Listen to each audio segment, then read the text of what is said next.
Aaron walked slowly through the thick forest of the strange planet, his boots pressing against the glowing moss that covered the ground. His ship had landed nearby after receiving orders from the survey fleet to map the region and collect samples. The planet was quiet, with no sign of advanced life, at least according to the scanners. But Aaron had learned that scanners often missed things. He carried a small pack with food, water, and his recorder to document every step. The air smelled different from Earth, rich with a sweet scent that grew stronger as he moved deeper into the trees. Large vines climbed the tall trunks, and flowers opened as if following his movement. Aaron paused, tilting his head. The plants here almost seemed alive in a way Earth plants were not, as if they were listening to him. He continued until the trees opened into a wide clearing. His eyes widened. In the center grew a circle of tall flowers, their petals glowing faint blue as if holding starlight within. Each one swayed slowly even though there was no wind. The sight was breathtaking, unlike anything Aaron had seen before. He whispered into his recorder about the size, the color, and the strange glow, knowing this would be a valuable report. But as he stood there, something tugged at him. He wanted to touch one, maybe keep it as a sample. He reached out carefully and picked a single flower. It felt light, fragile, yet warm in his hand. For a moment he simply stared at it, thinking it would look beautiful stored in the glass case back on his ship. He smiled, unaware that this act was far more important than he understood. The ground shook slightly. Aaron froze. From the shadows of the trees, figures began to appear. They were tall, armored beings with sharp crests upon their heads and glowing eyes that fixed on him. Spears and blades made of crystal caught the light as they surrounded him. Aaron's heart raced, but he raised his hands to show he meant no harm. One of the beings spoke in a deep voice that echoed through the clearing. Aaron did not know the words, but the tone was firm and commanding. They gestured to him, pointing at the flower he carried. He realized quickly that this place was not empty at all. It was sacred ground, and he had walked into the center of it without permission. Two of the guards stepped forward and took hold of his arms. Aaron tried not to resist, knowing resistance would only make things worse. He kept the flower close, not sure if dropping it would anger them further. They pulled him from the clearing and led him down a narrow path. The forest seemed endless, but soon the ground began to slope upward. At last the trees parted to reveal a grand structure built into the side of a cliff. Tall towers rose high, carved from dark stone, and glowing crystals lit the walls. It was not a ruin, as Aaron first thought, but a palace alive with guards, banners, and strange machines that floated in the air. The aliens brought him inside, past long halls filled with murals that told stories he could not yet understand. They led him into a wide chamber. At the far end, on a throne carved from crystal, sat a figure taller and more elegant than all the others. Her crown rose high like silver flames, and her robe shimmered as if woven from starlight. She watched him with calm but powerful eyes. Aaron guessed without doubt that this was their queen. The guards pushed him forward, and the chamber fell silent. The queen raised her hand, and at once the guards stepped back. Her gaze fell on the flower he carried. For a long moment, no one moved. Then she rose from her throne and walked down the steps toward him. Aaron's breath caught in his chest. She stopped before him, tall and commanding, her presence filling the room. She spoke in her language, words that Aaron could not understand, but her tone was not harsh. Instead, it was almost curious, as though she were asking him a question. She touched the flower gently, then looked into his eyes. Aaron, not knowing what else to do, knelt on one knee and placed the flower carefully at her feet as a gesture of respect. The hall stirred with whispers. The queen stared at the flower, then at him again. Slowly, a small smile touched her lips. She turned to her court and spoke clearly. Her voice carried across the chamber, and though Aaron could not understand the words, he felt the weight of them. The reaction of the court was immediate. Some gasped, others murmured in disbelief, and a few even bowed lower. Aaron had no idea what he had just done. To him, it was only a flower. But in that single act, he had stepped into a tradition older than he could imagine. What he thought was respect had just changed his fate. The queen lifted her hand and declared something in a proud voice. The guards slammed their weapons on the floor in unison. Aaron's heart raced as he realized this was no simple misunderstanding. He had made an offer without knowing it, and the queen had accepted. His mission to collect samples had just turned into something far greater. Aaron stood frozen in the grand chamber, the glow of the crystals above shining down on him like a spotlight. The guards watched closely, their weapons ready, but none moved without the queen's command. The flower he had placed at her feet still glimmered faintly, and though Aaron had no way to know its meaning, he could feel the entire room shift in mood the moment he gave it. The queen returned to her throne with a graceful movement, her robe flowing behind her like water. She raised her hand, and at once the hall grew quiet. Her voice filled the chamber, strong yet calm, carrying authority that could not be denied. The words were alien to Aaron, but the weight behind them was clear. Two attendants approached him. They did not threaten, but instead guided him forward until he stood at the very center of the room, directly before the throne. Aaron's pulse quickened. He had faced danger before in his travels, but this felt different. This was not just about survival. It was about judgment. The queen leaned forward slightly. She studied him with sharp eyes, as though trying to measure not only his body but his spirit. She gestured toward the flower and then placed her hand over her heart. Aaron hesitated. Was she thanking him? Asking something more? He could not answer with words, but he nodded politely and touched his own chest in return. The court stirred with excitement. Many of the aliens murmured among themselves, some frowning, some smiling, and others staring at Aaron with curiosity. It was clear that his action was not small. To them, he had done something great, or perhaps dangerous. Then the queen rose again, and the room fell silent. She spoke loudly, her words echoing from the crystal walls. The guards stamped their weapons in rhythm, as if sealing her declaration. Aaron looked around, confused, until he noticed the expressions of those around him. Some were shocked, others even angry, but none dared to speak against her. One of the attendants stepped forward and placed a metal band around Aaron's wrist. It glowed faintly as if marking him. Aaron pulled slightly but did not resist. He understood this was important to them, though he still did not know why. The queen pointed to him, then to herself. She said a word slowly, repeating it twice as if teaching him. Consort. Her voice was firm, and her eyes never left his. Aaron froze, the meaning settling into his mind even without a translator. The flower he had offered was no ordinary gift. In their culture, it was a sign of devotion, a gesture so sacred that once given, it could not be taken back. He had not offered a sample. He had offered himself. The realization struck him like lightning.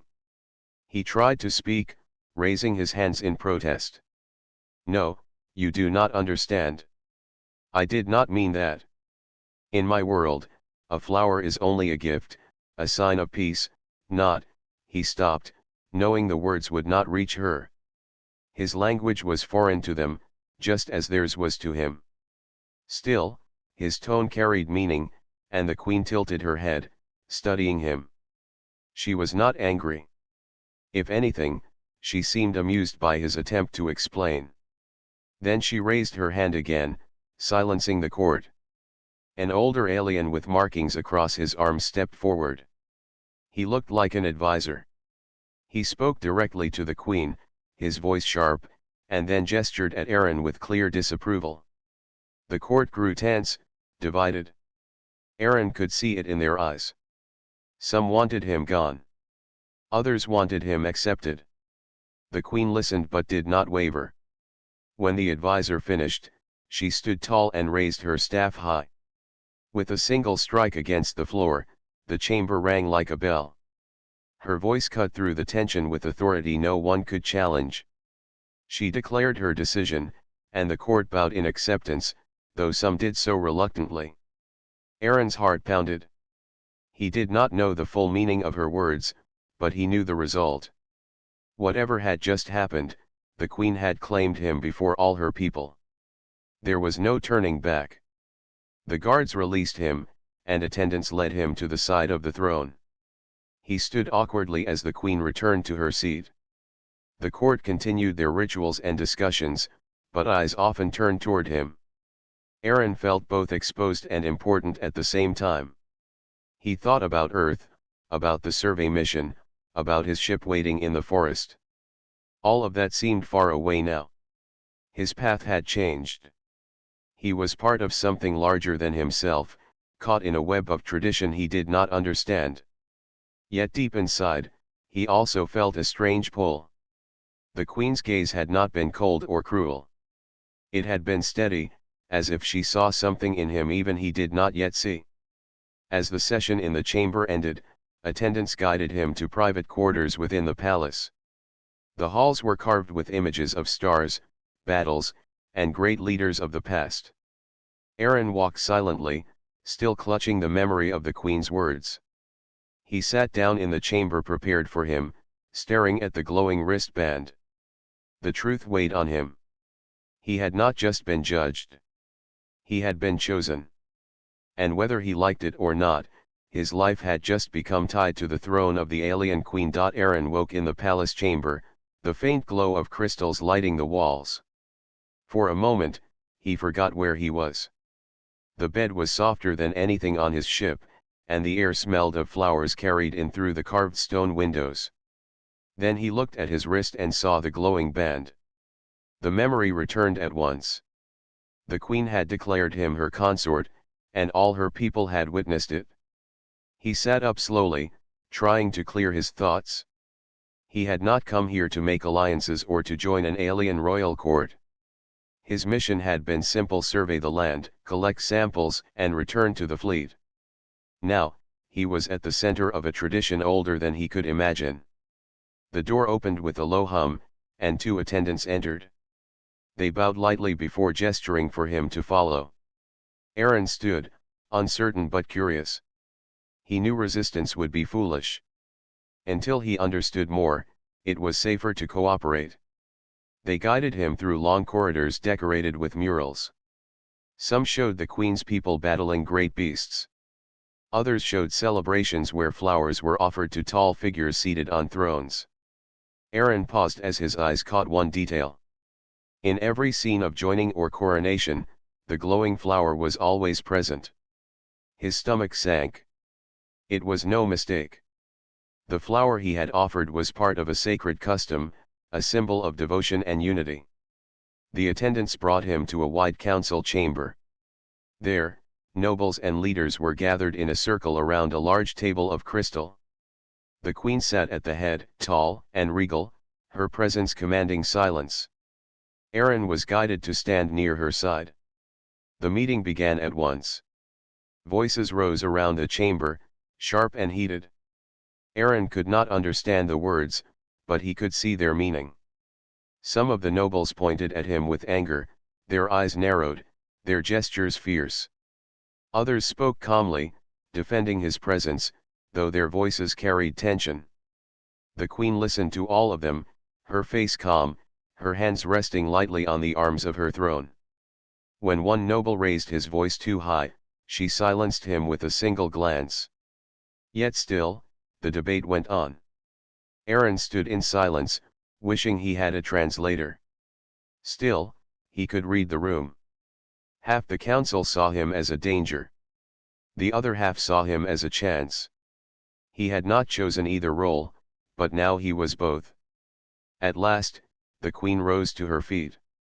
Her robe shimmered as she lifted her staff and spoke. Her words were slow and heavy, carrying authority that made every noble fall silent. She turned and gestured to Aaron, then spread her arms wide to the chamber. Whatever she said, it was final. Aaron stepped forward slightly. Though he could not speak their language, he felt he had to try. He placed his hand on his chest and said carefully, "I did not mean to dishonor your people. In my world, a flower is a sign of peace, not of marriage. I respect you, but I did not know." The nobles murmured. Some shook their heads, others frowned, but a few seemed to pause, as though his tone carried some meaning. Aaron sighed. Words were useless without understanding. Still, the queen watched him closely, her eyes not unkind. She seemed to know he spoke with honesty. When the meeting ended, the queen left first, her attendants following. Aaron was escorted back to his chamber. He sat down heavily, running a hand through his hair. The truth pressed down on him. Whether he wanted it or not, the court saw him as bound to their queen. And once a tradition was declared, breaking it might be impossible. Hours passed before another visitor arrived. It was the older alien with markings on his arms, the same advisor who had spoken against him. The advisor's gaze was stern, and his tone was sharp, though he did not raise his weapon. He pointed at Aaron, then at the glowing wristband, and finally at the flower symbol carved on the wall. His words were clear enough through gesture alone. Aaron had no choice. The bond was sealed. Aaron looked at him calmly. "Maybe I cannot change your law," he said, though he knew the advisor would not understand. "But I can choose how I carry it." That night, Aaron walked to the balcony of his chamber. The sky above was filled with stars, brighter than Earth's night sky. He thought about his home, his people, and the fleet waiting beyond the horizon. If they learned what had happened, would they laugh, or would they fear? He could not say. But deep inside, he knew this was more than a mistake. This was history unfolding. He had stepped into a role that could decide the future of two civilizations. And whether he wanted it or not, he would have to carry the weight of that choice. The queen's voice echoed in his mind, firm, steady, and final. He had not just offered a flower. He had crossed a line that could never be uncrossed. And the entire kingdom was watching to see what he would do next. The morning sun shone through the palace windows, its light scattering across the crystal walls. Aaron stood in the center of the courtyard, surrounded by guards, nobles, and attendants. A large crowd had gathered, their voices low with curiosity. Today was not an ordinary day. Today, Aaron would face trials. The queen sat upon a raised seat at the far end of the courtyard, her eyes calm but watchful. She had declared that if Aaron was to remain at her side, he must prove himself worthy, not only to her but also to her people. Her council had agreed, some eagerly, others reluctantly. Aaron's heart pounded. He had never trained for this. He was an explorer, not a warrior, not a noble. Yet he understood the truth. If he failed here, he would lose not only the respect of the court but also any chance of building trust with the queen's people. The first test began with a council challenge. Aaron was led to a round table where symbols and pieces of crystal were arranged in patterns. The nobles explained the rules in their language, words he did not know, but through gesture he understood. It was a game of strategy, a contest of thought rather than strength. His opponent was a tall noble with sharp eyes, clearly confident. The crowd watched as the noble made the first move, placing crystal pieces across the board with precision. Aaron studied the pattern, his mind racing. He did not know their rules, but he understood one thing: patterns often repeated. He began to respond, not with speed but with careful observation.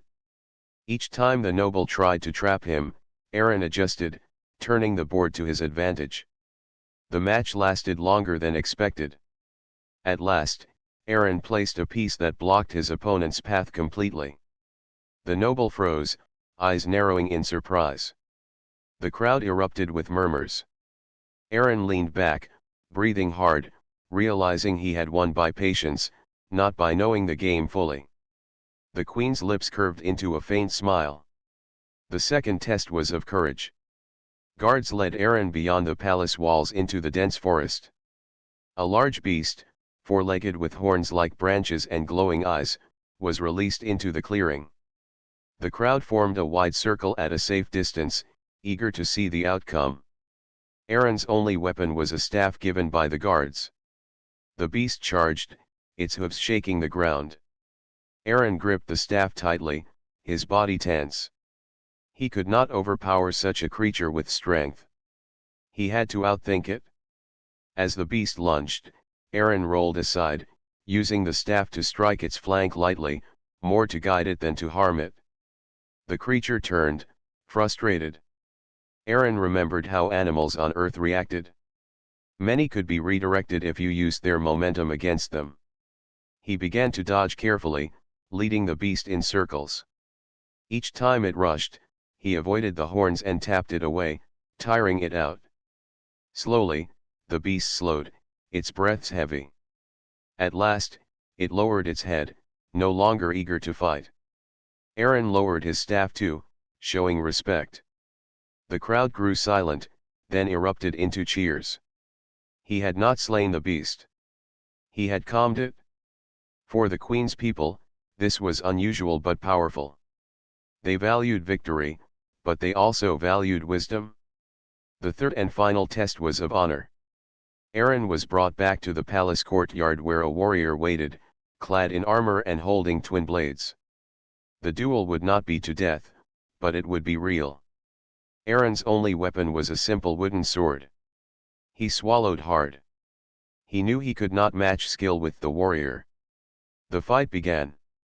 The warrior struck fast, his blades flashing. Aaron blocked clumsily, barely avoiding each strike. He stumbled, rolled, and lifted his sword again. The warrior pressed hard, but Aaron did not give up. Every time he was pushed down, he stood again.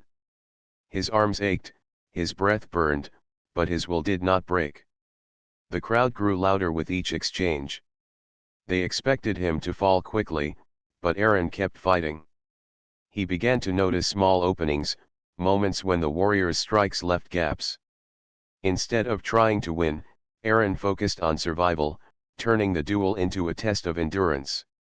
At last, after what felt like hours, the Queen raised her hand to end the duel. The warrior stepped back, bowing with respect. Aaron collapsed to one knee, exhausted but alive. The crowd roared with approval. He had not won, but he had proven his honor. The Queen rose, her eyes shining with pride. She spoke to the court, her voice firm and clear. Aaron did not understand her words, but he felt the meaning in the reaction of the people. They bowed their heads, some reluctantly, but most with newfound respect. Aaron breathed deeply, his body aching, yet his spirit alive. He had passed their tests not with power, but with patience, courage, and determination. For the first time, he felt that maybe he truly had a place here. The Queen's gaze lingered on him longer than before. In her eyes, he saw more than approval. He saw recognition, as if she understood something about him even he had not yet discovered. Aaron stood tall, tired but steady. The tests had ended, but his journey had only begun. The palace was quiet that evening, but the tension in the air was thick. The Queen, Leary, sat in her private chamber, her fingers lightly tracing the patterns carved into her throne. The events of the day played in her mind, the tests Aaron had faced, the courage he had shown, and the respect he had earned. Yet, even with all of this, a shadow of doubt lingered. She had followed tradition, yes. The human had been declared her consort before the court. But now, she wondered if her choice would bring harmony or unrest. Many of her nobles were still cautious. Some whispered that a human could never fully understand their customs. Others worried that the bond might weaken their people in times of crisis. Leary leaned back, staring out the high windows at the forest beyond the palace. The glowing flowers in the clearing reflected faintly in her eyes. Aaron had offered her a simple flower, unaware of the weight it carried. She had accepted it, and by doing so, changed the course of both their lives. Her mind turned to the court. The older advisor had been careful, polite, yet firm in his objections. He reminded her that customs existed for a reason. To break them or even bend them could have consequences she might not foresee. And yet, in watching Aaron today, she saw something different from her people. He was not strong like a warrior or skilled like a noble, but he carried qualities she valued deeply: patience, courage, and honor. The queen rose from her throne and began to pace the chamber. She stopped at a window and watched the stars appear one by one. She thought about the future, about her people, and about the fragile bond between civilizations. If she followed tradition strictly, she could remove Aaron from his role, return him to his own kind, and avoid potential conflicts. Yet, that would disregard the choice she had made, and more importantly, it would ignore the respect he had earned during the tests. Her gaze fell on the glowing wristband still faintly shimmering on Aaron's arm. It was more than a symbol of his role. It was a reminder that actions, even small ones, could carry meaning far beyond what anyone intended. A flower, a gesture, had led to trials and judgments, yet it had also revealed a human quality she had rarely seen in her people: resilience and thoughtful action. The queen's hands clenched briefly. If she insisted on removing him, she might risk the respect of those who had seen his worth. Yet, if she kept him as her consort, she risked dissent among those who valued strict adherence to tradition. Leary understood that she had to balance her heart with her duty. Her decision would shape not only her reign but also the relationship between her people and the human world beyond. A soft sound behind her made her turn. Aaron had entered quietly, unaware of the depth of her thoughts. He bowed slightly, showing the respect that had guided him through every challenge. "Your Majesty," he said carefully, "I do not fully understand your customs. I only know that I mean no harm, and I wish to serve you in whatever way you require." Leary studied him. His honesty, his humility, and his willingness to accept responsibility impressed her. He had faced her tests not with arrogance, but with understanding. He had shown that even in a foreign land, humans could rise to challenges with integrity. "Aaron," she said finally, her voice calm, "today you have proven much more than your courage or strength. You have shown wisdom, restraint, and honor. But you must understand, not all of my people will see it this way." Aaron nodded. "I understand. I do not want to cause problems. I only wish to do what is right." The queen walked closer to him, her gaze steady. "What is right may not always be simple. Some will question your presence. Some will test your place. You must be prepared for that. Are you willing to face it?" "I am," he said without hesitation. His words were simple, yet filled with determination. "I will face whatever comes if it means serving you and your people honorably." Leary smiled faintly. It was a rare expression, reserved for moments when she felt certain about her choice. "Then you must know this," she said. "Being my consort is not just a title. It is a responsibility. Your actions now affect not only yourself but everyone around you. If you fail in honor or duty, it will bring consequences far beyond what you can imagine."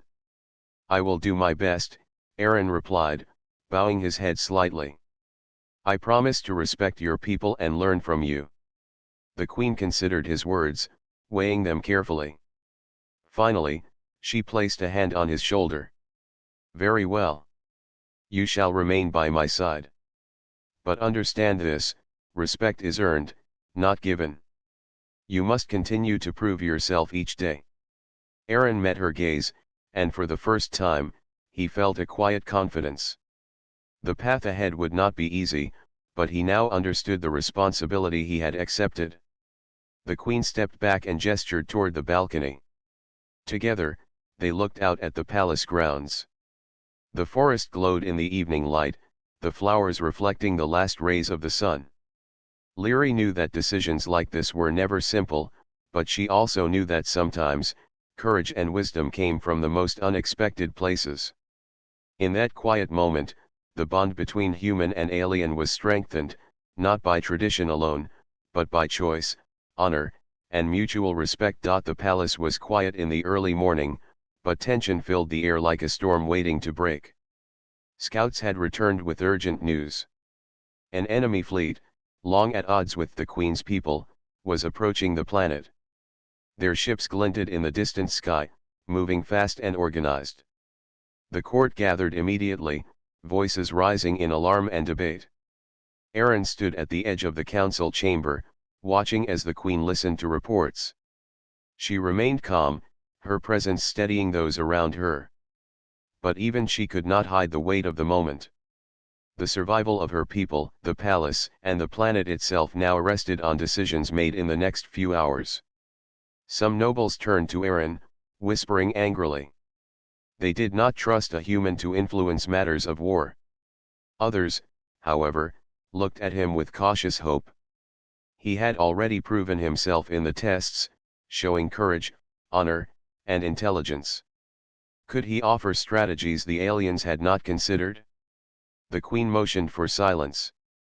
Her voice, strong and commanding, filled the chamber. She announced that all capable of contributing to defense must be heard. The court looked at Aaron, some with skepticism, some with curiosity. She gestured for him to speak. Aaron stepped forward, feeling the weight of every eye upon him. "Your Majesty," he said, choosing his words carefully, "I have studied your maps and systems since arriving. I believe we can defend the planet if we combine our strengths. Humans think differently in battle. Sometimes we find solutions where tradition only sees risk." He outlined his plan, simple but clever. Using smaller ships to block key pathways, relying on rapid movements, and setting traps in areas the enemy would not expect. He suggested coordinating scouts with the palace's sensors to anticipate the fleet's moves.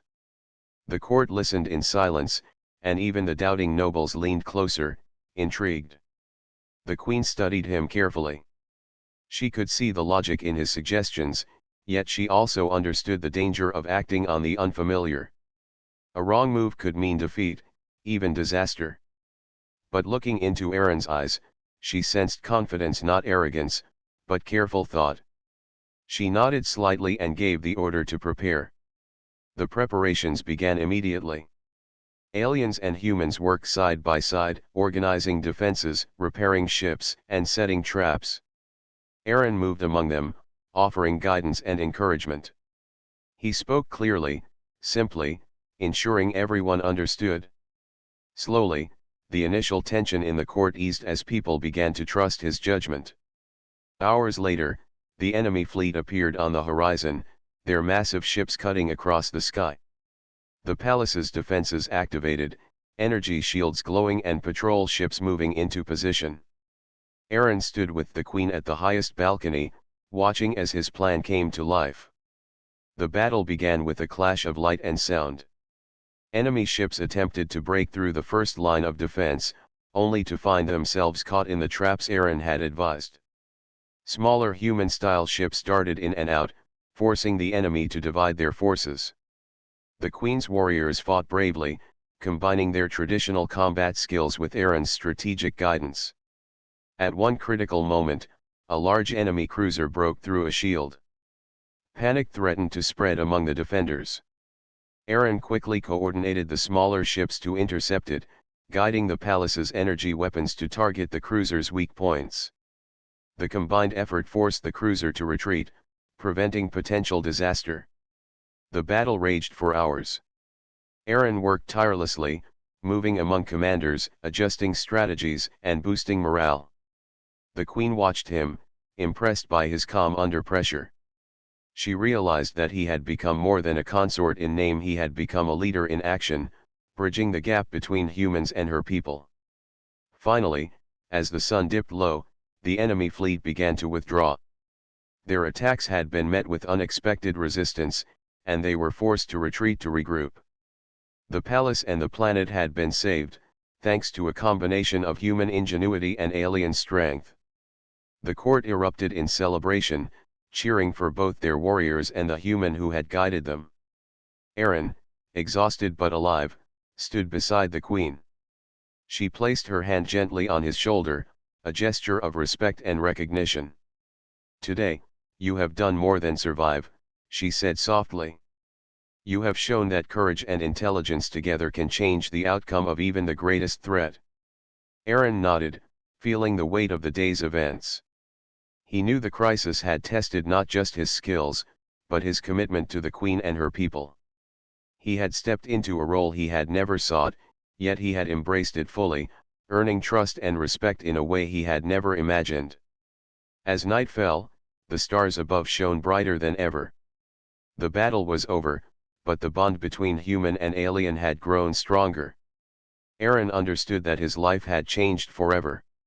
He was no longer just an explorer or a visitor.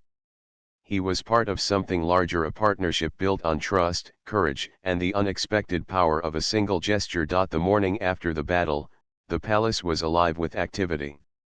Soldiers cleaned their weapons, engineers repaired the damaged ships, and the nobles debated the events of the previous day.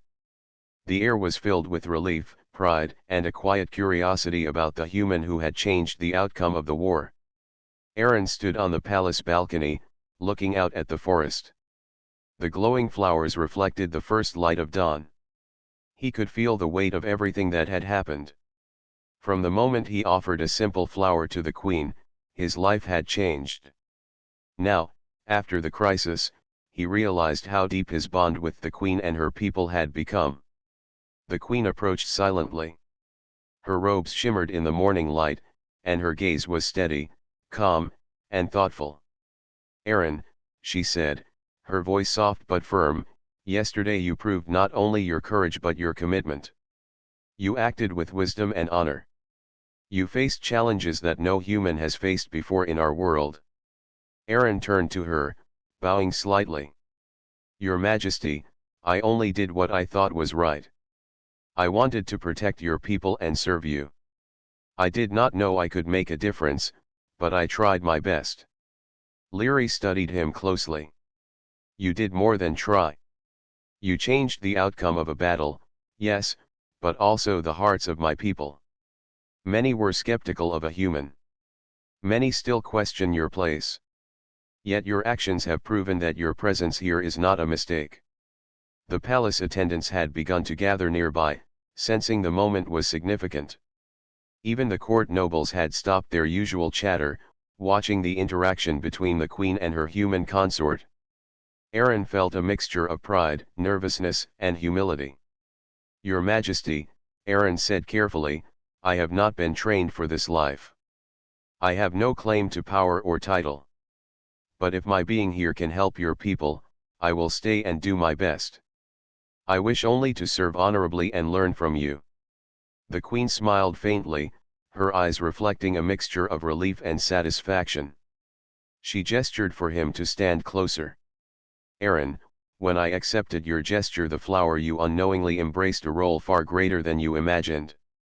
Today, you have chosen to honor it with courage, wisdom, and loyalty. The decision I now ask you is simple yet profound. Do you accept this role willingly, knowing the responsibilities it carries?" Aaron looked out over the palace grounds. He thought of the forests, the glowing flowers, the warriors who had fought bravely, and the people who now looked at him with a mixture of curiosity and respect. He thought of Earth, of his past life as a simple explorer, and of the future he had yet to imagine. He turned back to the Queen. "I accept," he said clearly. "Not because of obligation, not because of fear, but because I respect you and your people. I will honor this role and do all I can to protect and serve." A hush fell over the balcony. For a moment, the world seemed to hold its breath. Then the Queen reached out and placed her hand on his shoulder. Her touch was firm, grounding, and reassuring. "Then it is done. From this moment forward, you are not only my consort by tradition but by choice. Your bond with me and my people is real, and it will guide our future together."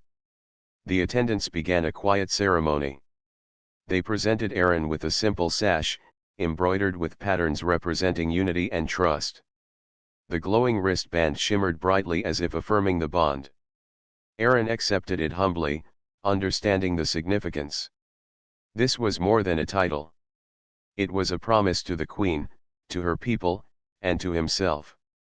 Later, the queen led him to a balcony overlooking the forest.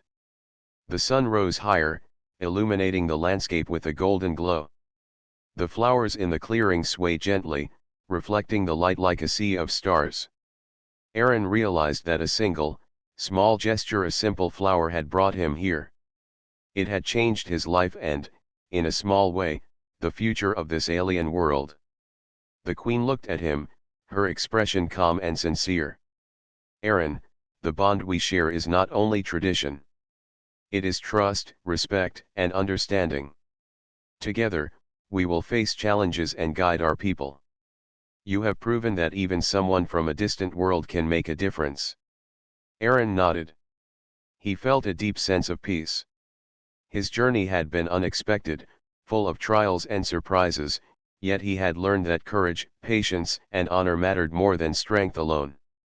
He now understood that a single choice, made sincerely, could ripple through lives, changing the course of history. As the palace stirred with life below, Aaron and the queen stood side by side, looking at the forests and the glowing flowers. The bond between human and alien had been formed not by obligation but by mutual respect and trust. It was a bond that would shape the days to come, uniting two worlds through courage, wisdom, and the unexpected power of a simple gesture. Aaron smiled softly. He had come as an explorer, unaware of the customs and traditions of this alien world.